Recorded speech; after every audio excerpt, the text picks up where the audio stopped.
Mais les clients peuvent-ils manger dans ces établissements les yeux fermés? Les plats sont-ils cuisinés dans de bonnes conditions d'hygiène? Nous choisissons 10 traiteurs dans Paris, au hasard. Dans chaque restaurant, nous achetons 3 plats à emporter. J'ai envie de vous prendre un pâté impérial aussi. C'est au bœuf, ça, c'est ça? Ouais. Chez cet autre traiteur de quartier, apparemment bien tenu, nous sommes tentés par ce canard aux 5 parfums. Et par ces raviolis crevettes. Les raviolis, c'est vous qui les faites ou... C'est fait maison tout ça, monsieur. Je vais vous prendre un rouleau de printemps. Ici, le rouleau de printemps a l'air plutôt appétissant. Et là, cette barquette de sushi a comme un petit air de famille. Ils sont faits maison? Oui, bien sûr.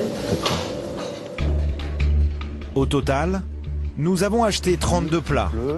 Nous les confions à un laboratoire de microbiologie indépendant.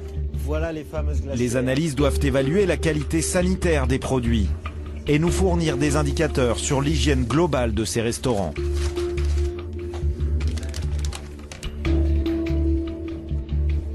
Voici ce que révèlent les résultats.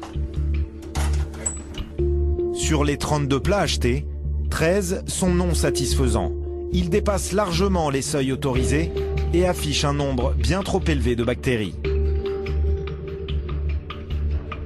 Par exemple, ce résultat surprenant. Dans une douzaine de plats, le laboratoire détecte la trace de matière fécale. Tous contiennent beaucoup trop de ces bactéries qui proviennent de l'intestin de l'homme. Plus de 1500 par gramme, alors que la norme n'est que de 10.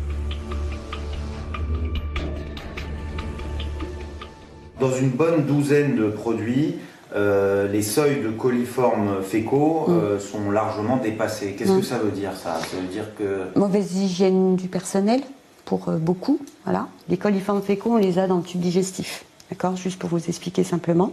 Quand on va aux toilettes, on va les retrouver sur la main. Si on ne se lave pas les mains et qu'on touche directement un aliment, on risque de contaminer cet aliment. Autre exemple, cette brioche et ses raviolis explosent les seuils réglementaires. Sur ce type de germe, il y en a 30 millions au lieu des 300 000 autorisés. Et pour cette bactérie-là, on en trouve 150 fois trop. Des résultats qui dénotent d'un manque d'hygiène généralisé. Quant à ce rouleau de printemps et aux fruits de mer, là, c'est plus inquiétant. Le laboratoire a détecté des Escherichia coli, une bactérie dangereuse pour l'homme.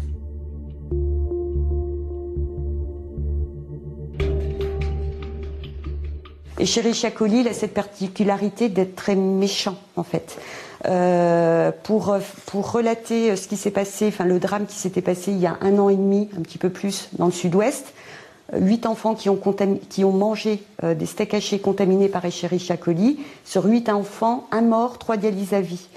En fait, Escherichia coli, il attaque les reins. Donc là, attention, là, peu importe le nombre, hein, à partir du moment où il y a présence, là, moi, je dis attention là, à ce que l'on fait. D'accord ? Le bilan des analyses est préoccupant. En tout, 8 traiteurs asiatiques sur les 10 choisis au hasard nous ont vendu au moins un plat impropre à la consommation. Les services vétérinaires tentent de lutter contre les restaurateurs qui ne respectent pas les règles d'hygiène.